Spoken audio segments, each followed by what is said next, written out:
Okay, तो जो आज की वीडियो है हमारी वो है स्ट्रक्चर के ऊपर कि कितनी टाइप हैं स्ट्रक्चर की और हमने उनको मार्केट के अंदर किस तरीके से मैप करना है। तो ये सारी चीज़ें आज हम इस वीडियो के अंदर देखने वाले हैं। तो हमारे पास तीन टाइप का स्ट्रक्चर होता है। नंबर 1 होता है स्विंग स्ट्रक्चर, नंबर 2 सब स्ट्रक्चर और नंबर 3 माइनर स्ट्रक्चर। स्विंग क्या होता है? मिसाल ले लें, H4 का ट्रेंड है तो जिसके हायर हाइज और हायर लोज होंगे वो हमारे पास हमारा स्विंग स्ट्रक्चर होगा। और जो सब स्ट्रक्चर होगा, जब प्राइस हायर हाई लगाएगी और हायर लो के लिए प्राइस करेक्शन करेगी तो जो छोटे टाइम फ्रेम का हमारे पास ट्रेंड होता है वो हमारा होगा सब स्ट्रक्चर। और जब छोटे टाइम फ्रेम का स्ट्रक्चर एंड होगा यानी कि स्ट्रक्चर ब्रेक होगा, चेंज ऑफ कैरेक्टर होगा, तो हमारे पास एक माइनर स्ट्रक्चर शुरू हो जाएगा। स्विंग स्ट्रक्चर हमारे पास हायर टाइम फ्रेम के हायर हाइज और हायर लोस होते हैं। मिसाल ले लें, हमारे पास जो H4 का ट्रेंड है उसके अंदर हायर हाई, हायर लो और हायर हाई लग रहे हैं। अब जब प्राइस हायर हाई लगाने के बाद हायर लो लगाने के लिए करेक्शन करती है, पुल बैक देती है, रिट्रेसमेंट करती है, तो वो रिट्रेसमेंट हमारे पास हमारा सब स्ट्रक्चर होता है, जो कि हमारे पास एक कॉम्प्लेक्स पुल बैक होता है। जब प्राइस रिट्रेसमेंट करेगी तो छोटे टाइम फ्रेम के अंदर, लोअर टाइम फ्रेम के अंदर हमारे पास एक बीरिश ट्रेंड होगा। जब प्राइस करेक्शन करेगी तो M15 के अंदर, मिसाल है ये H4 है तो M15 के अंदर हमारे पास lower low, lower high, lower low, lower high और लोअर लो लग रहे होंगे और ये हमारा सब स्ट्रक्चर होगा।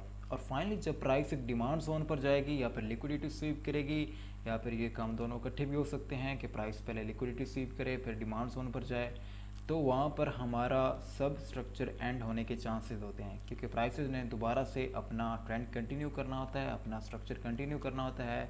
और अगर प्राइसेस डिमांड जोन को रिस्पेक्ट देती हैं तो हमारे पास ट्रेंड कंटिन्यू होगा और प्राइसेस दोबारा से एक स्विंग हाई बना देंगी। ओके, तो जब हम एक डिमांड जोन पर जाते हैं तो वहाँ पर चांसेस होते हैं कि वहाँ पर जो सब स्ट्रक्चर है वो हमारा एंड हो जाए। मिसाल ले लें, अभी हम डिमांड जोन पर आगे जो कि H4 का है, तो यहाँ पर क्या होगा कि डिमांड को रिस्पेक्ट मिलेगी। अभी जब डिमांड को रिस्पेक्ट मिलेगी तो लोअर टाइम फ्रेम के अंदर जो हमारा सब स्ट्रक्चर होगा वो हो जाएगा break to the upside. Now जब हमारे पास सब स्ट्रक्चर ब्रेक होता है तो तब एक माइनर स्ट्रक्चर डिवेल्प होना शुरू होता है। तो हमारे पास क्या होगा कि दोबारा से प्राइसेस डिमांड को रिस्पेक्ट देती हुई एक माइनर स्ट्रक्चर क्रिएट करना शुरू कर देंगी, समथिंग लाइक दिस। और फाइनली हमारे पास एक स्विंग हाई दोबारा से बन जाएगा जब प्राइसेस इस स्विंग हाई को ऊपर ब्रेक करेंगी। अभी ये जो कुछ भी इस स्विंग हाई और इस स्विंग लो के बीच हुआ है ये हमारा कॉम्प्लेक्स पुल बैक है और इसी के अंदर जो हमारा इंटरनल स्ट्रक्चर है जिसके अंदर हमारा सब स्ट्रक्चर भी है और माइनर स्ट्रक्चर भी है वो इसके अंदर ही है। दोबारा से रिपीट करता हूँ, अगर हायर टाइम फ्रेम के अंदर एक अप ट्रेंड है तो जब प्राइसेस करेक्शन करेंगी तो लोअर टाइम फ्रेम के अंदर हमारे पास एक बीरिश मार्केट होगी, एक बीरिश ट्रेंड होगा जिसके अंदर लोअर लोस और लोअर हाइज लग रहे होंगे।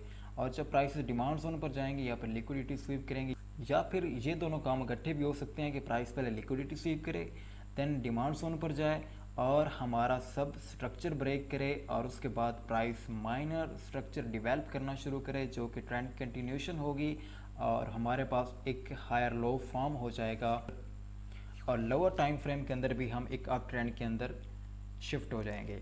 और फाइनली जब प्राइसेस हायर टाइम फ्रेम का स्विंग हाई ब्रेक करेंगे और एक न्यू स्विंग हाई लगाएंगी तो हमारे पास वो हायर टाइम फ्रेम का स्विंग हाई लग जाएगा और हमारे पास सब स्ट्रक्चर और माइनर स्ट्रक्चर एंड हो जाएंगे।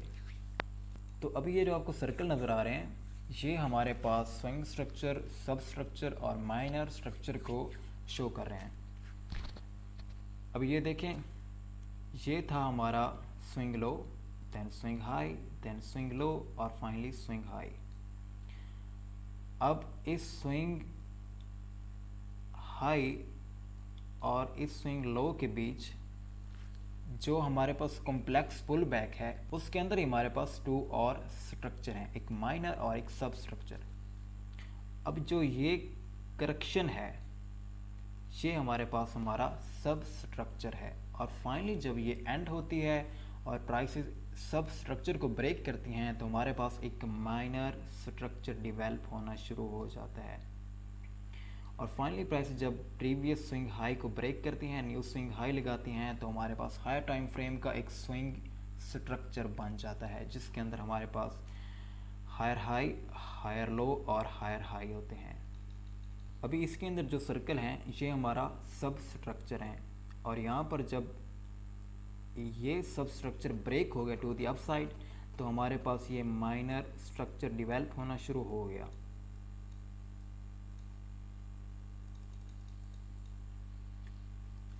अब जो हमारे पास सब स्ट्रक्चर होता है उसके अंदर हमारे पास lower low, lower high, lower low, lower high और फाइनली लोअर लो लगते हैं। यानी कि प्राइसेस सप्लाई को रिस्पेक्ट दे रही होती हैं लोअर टाइम फ्रेम के अंदर। और जब प्राइसेस सप्लाई को फेल करती हैं, सप्लाई डिमांड फ्लिप होती है, लिक्विडिटी ग्रैब करती हैं और एक डिमांड जोन पर जाकर टैप होती हैं, तो प्राइसेस हमारा सब स्ट्रक्चर ब्रेक करती हैं और एक न्यू हायर हाई लगाती हैं लोअर टाइम फ्रेम के अंदर। और उस वक्त हम दोबारा से डिमांड को रिस्पेक्ट देना शुरू करते हैं और हम डिमांड को ट्रेड करना शुरू करते हैं। तो हमारे पास higher highs, higher low, higher high, higher low और फाइनली हायर हाई लगते हैं जो कि स्विंग स्ट्रक्चर को ब्रेक करता है और एक स्विंग हाई लगाता है। तो इसके अंदर हर एक चीज़ का कॉम्बिनेशन है। ये हमारे पास स्विंग हाई और स्विंग लो है, ये हमारा हायर हाई, ये हमारा हायर लो और ये फाइनली दोबारा से हायर हाई। और जो इसी के अंदर हमारा सब स्ट्रक्चर है वो ये है lower low, lower high, lower low, lower high, finally lower लो। और एक सब स्ट्रक्चर तब एंड होता है जब हम एक डिमांड जोन पर चले जाते हैं या फिर जब प्राइस से लिक्विडिटी ग्रैब करती हैं, लिक्विडिटी स्वीप करती हैं और सप्लाई को डिमांड में चेंज करती हैं या फिर डिमांड को सप्लाई में चेंज करती हैं अगर हम एक बेरिश मार्केट के अंदर हैं तो।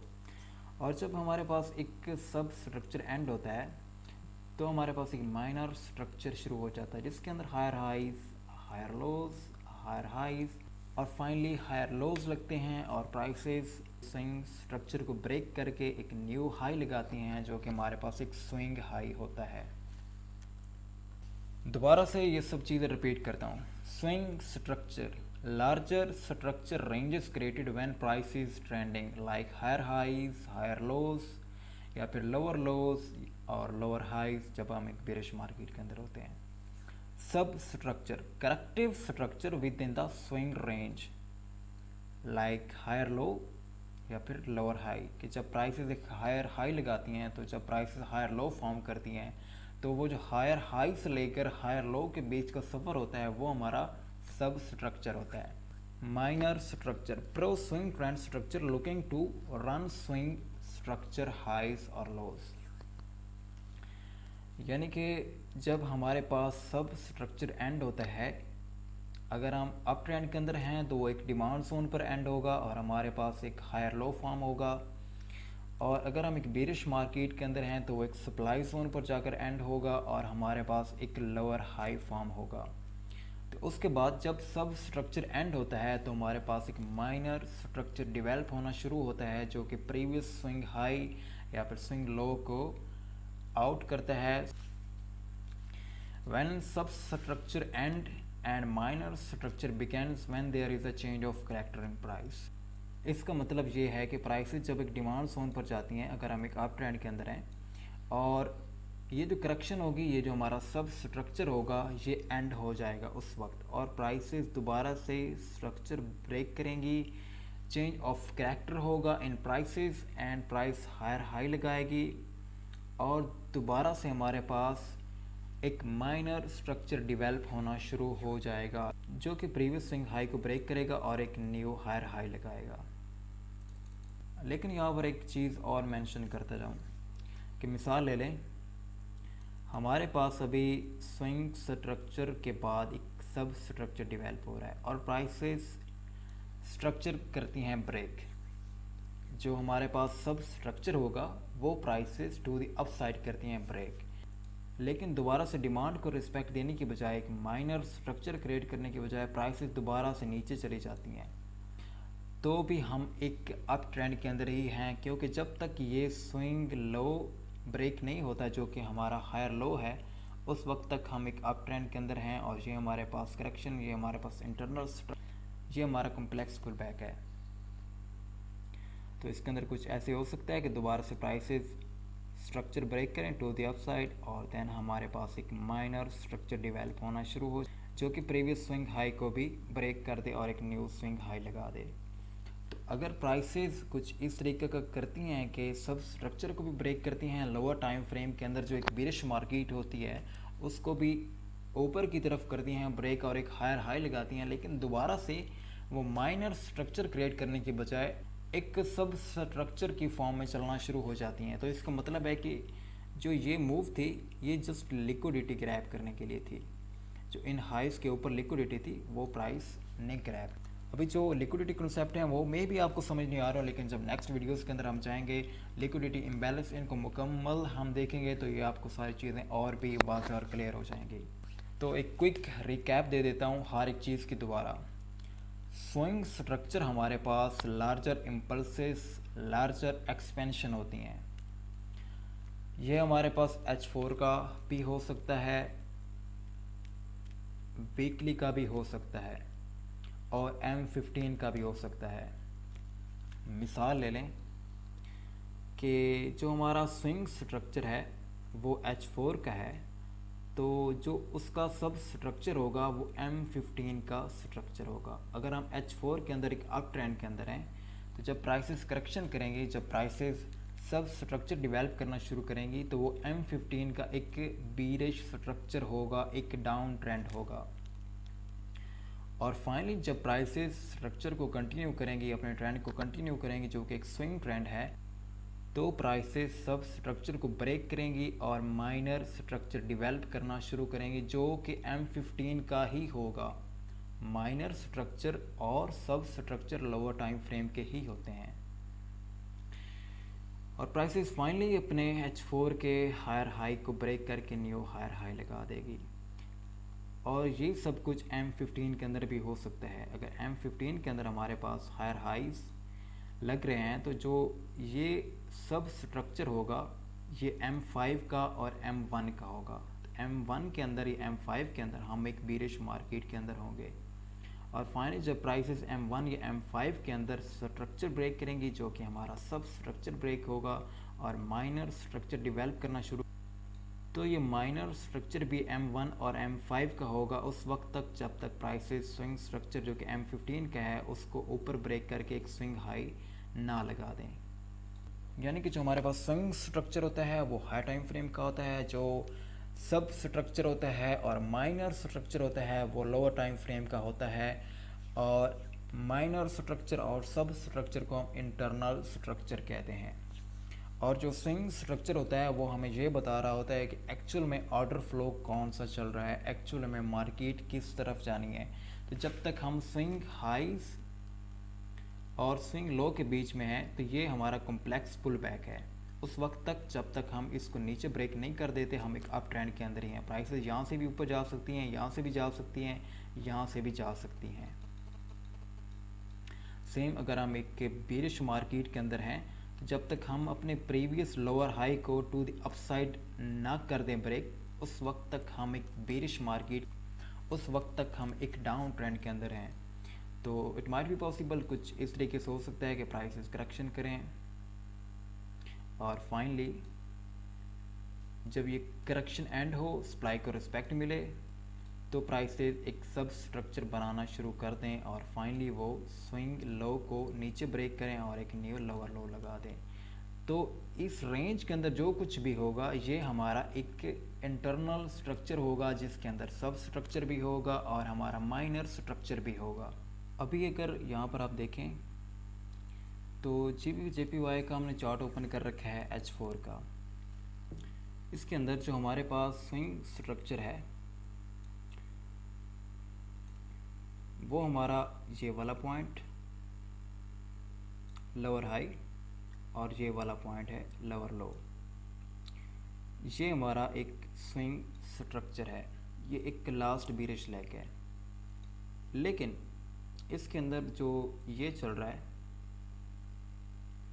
ये हमारा माइनर स्ट्रक्चर है। और फाइनली प्राइस जब प्रीवियस लोअर लो को नीचे ब्रेक करती हैं तो हमारे पास एक स्विंग लो फॉर्म होता है, लेकिन इसके अंदर ये हमारे पास माइनर स्ट्रक्चर था। जब आप लोअर टाइम फ्रेम के अंदर जाएंगे M15 के अंदर तो ये आपको और क्लियर हो जाएगा। और ये हमारे पास एक सब स्ट्रक्चर था जो कि जब प्राइस प्रीवियस सप्लाई जोन पर गई तो उसके बाद ये हमारे पास एंड हुआ, प्राइस ने इसको यहाँ पर किया नीचे ब्रेक, और उसके बाद हमारे पास एक माइनर स्ट्रक्चर डेवलप होना शुरू हो गया। और फाइनली जब प्राइसेस ने प्रीवियस स्विंग लो को ब्रेक किया और एक न्यू स्विंग लो लगा दिया तो ये हमारे पास स्विंग स्ट्रक्चर का लोअर लो लग गया। सेम अगर आप यहाँ पर देखें तो ये जब प्राइसेस ने स्विंग लो लगाया उसके बाद प्राइस ने जो ये वाली की है करेक्शन, ये हमारा था सब स्ट्रक्चर, और जब प्राइस ने इसको यहाँ पर किया ब्रेक तो हमारे पास एक माइनर स्ट्रक्चर डेवलप होना शुरू हो गया। और फाइनली जब प्राइसेस ने दोबारा स्विंग लो को नीचे ब्रेक कर दिया तो हमारे पास एक और स्विंग लो लग गया, और इसके अंदर हमारे पास दोबारा से ये सब स्ट्रक्चर और ये वाला हमारा आ गया माइनर स्ट्रक्चर। तो इसके अंदर जो हमारा स्विंग स्ट्रक्चर है वो कुछ इस तरीके से lower low, lower high, lower low, lower high और फाइनली लोअर लो। इसके अंदर जो कुछ भी हो रहा है वो हमारा इंटरनल स्ट्रक्चर है, जिसके अंदर हमारा माइनर स्ट्रक्चर भी आ जाता है और हमारा सब स्ट्रक्चर भी आ जाता है। जब प्राइसेस करेक्शन करती हैं तो वो हमारा सब स्ट्रक्चर होता है लाइक दिस, ये हमारा सब स्ट्रक्चर, और सेम ये हमारा एक और सब स्ट्रक्चर। एंड फाइनली जब प्राइसेस सब स्ट्रक्चर को ब्रेक करके स्विंग स्ट्रक्चर की तरफ कंटिन्यू करती हैं, ट्रेंड अपना स्ट्रक्चर कंटिन्यू करती हैं, तो हमारे पास एक माइनर स्ट्रक्चर फॉर्म होना शुरू हो जाता है like this, lower low, lower high, lower low, lower high, like this, lower low, lower high, lower low, lower high, lower लो। अभी ये मैं आपको H4 के अंदर दिखा रहा हूँ, लेकिन जब आप लो टाइम फ्रेम के अंदर जाएंगे, जब आप M15 के अंदर जाएंगे तो यही स्ट्रक्चर जो कि हमारे पास ये एक सब स्ट्रक्चर है, ये हमारे पास एक अप ट्रेंड होगा, एक बुलिश मार्केट होगी जिसके अंदर के हमारे पास higher highs, higher lows, higher highs और हायर लोज लगेंगे। और जब ये एंड होगी, जब सब स्ट्रक्चर ब्रेक होगा और माइनर स्ट्रक्चर डेवलप होना शुरू होगा तो हमारे पास ट्रेंड कंटिन्यू होगा, लोअर लोज, लोअर हाइज और लोअर लोज लगेंगे, और finally prices previous swing low को नीचे ब्रेक करेंगी और एक न्यू स्विंग लो लगा देंगी। उसके बाद आपके पास ये एक और अच्छी एग्जांपल है कि जो हमारे पास प्रीवियस स्विंग लो था वो ये था, फिर प्राइसेस ने इसको नीचे ब्रेक किया और ये एक और स्विंग लो लगा दिया। अब प्राइसेस ने लोअर लो लगाने के बाद, स्विंग लो लगाने के बाद करेक्शन करनी थी, वो करेक्शन हमारा M15 के अंदर एक अप ट्रेंड होगा, एक सब स्ट्रक्चर होगा। तो हमारे पास M15 के अंदर higher high, higher low, higher high, higher low, higher high, higher low, higher high, higher low, higher high, higher low और हायर हाई लगेंगे।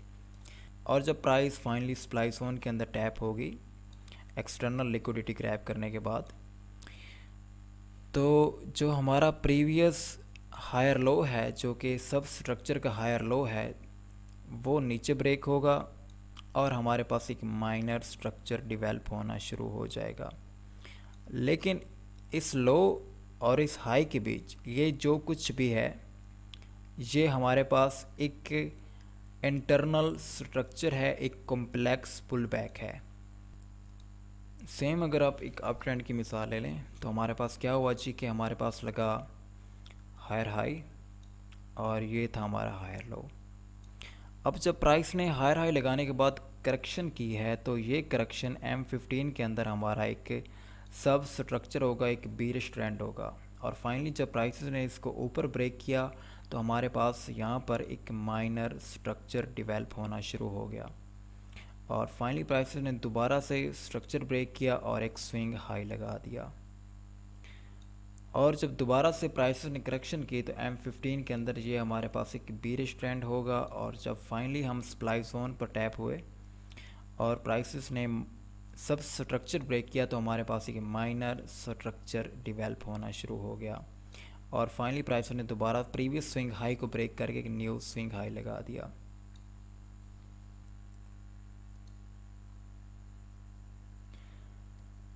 दोबारा से यहाँ पर आपको एक क्विक रिकैप दे देता हूँ। Higher high, higher low, higher high, higher low और हायर हाई, ये है हमारे पास एक स्विंग स्ट्रक्चर, चाहे वो H4 का हो या फिर चाहे तो M15 का हो। ये हमारे पास एक यूटोपियन एग्जाम्पल है, लेकिन इसके अंदर हमारे पास माइनर स्ट्रक्चर भी हैं, हमारे पास सब स्ट्रक्चर भी हैं। सब स्ट्रक्चर क्या होगा कि जब प्राइसेस हायर हाई लगाने के बाद करेक्शन करेंगी तो ये करेक्शन हमारे पास लोअर टाइम फ्रेम के अंदर हमारा सब स्ट्रक्चर होगा और जब प्राइसेस इसको ऊपर ब्रेक करेंगे तो हमारे पास एक माइनर स्ट्रक्चर डेवलप होना शुरू हो जाएगा और जब दोबारा से प्राइसेस स्विंग हाई एक लगा देंगी तो हमारे पास क्या होगा कि जो हमारा माइनर स्ट्रक्चर था वो यहाँ पर एंड हो गया। उसके बाद ये स्विंग हाई लगा, देन दोबारा से जब प्राइसेस करेक्शन करेंगी तो स्ट्रक्चर ब्रेक होगा और हमारे पास एक सब स्ट्रक्चर चालू हो जाएगा। फाइनली जब प्राइसेस दोबारा से डिमांड जोन को रिस्पेक्ट देंगी, एक हायर लो फॉर्म करेंगी और मार्केट ट्रेंड कंटिन्यू करेगी तो दोबारा से स्ट्रक्चर ब्रेक होगा और हमारे पास एक माइनर स्ट्रक्चर शुरू हो जाएगा और उस वक्त तक जब तक प्राइसेस फाइनली दोबारा से स्विंग हाई को ब्रेक करके एक न्यू स्विंग हाई नहीं लगा देती। और ये हर एक टाइम फ्रेम के अंदर इसी तरीके से चलता है। H4 के अंदर चले जाएं, M1 के अंदर चले जाएं, ये इसी तरीके से ही चलता है। हायर टाइम फ्रेम की करेक्शन लोअर टाइम फ्रेम का ट्रेंड होती है और जब लोअर टाइम फ्रेम का ट्रेंड एंड होता है तो हमारे पास माइनर स्ट्रक्चर डेवलप होना शुरू होता है और फाइनली जब हायर टाइम फ्रेम के हाई और लो ब्रेक होते हैं तो हमारे पास स्विंग हाई और स्विंग लो लगते हैं और सब स्ट्रक्चर और माइनर स्ट्रक्चर एक इंटरनल स्ट्रक्चर एक कॉम्प्लेक्स पुल बैक की शक्ल में एंड हो चुका होता है।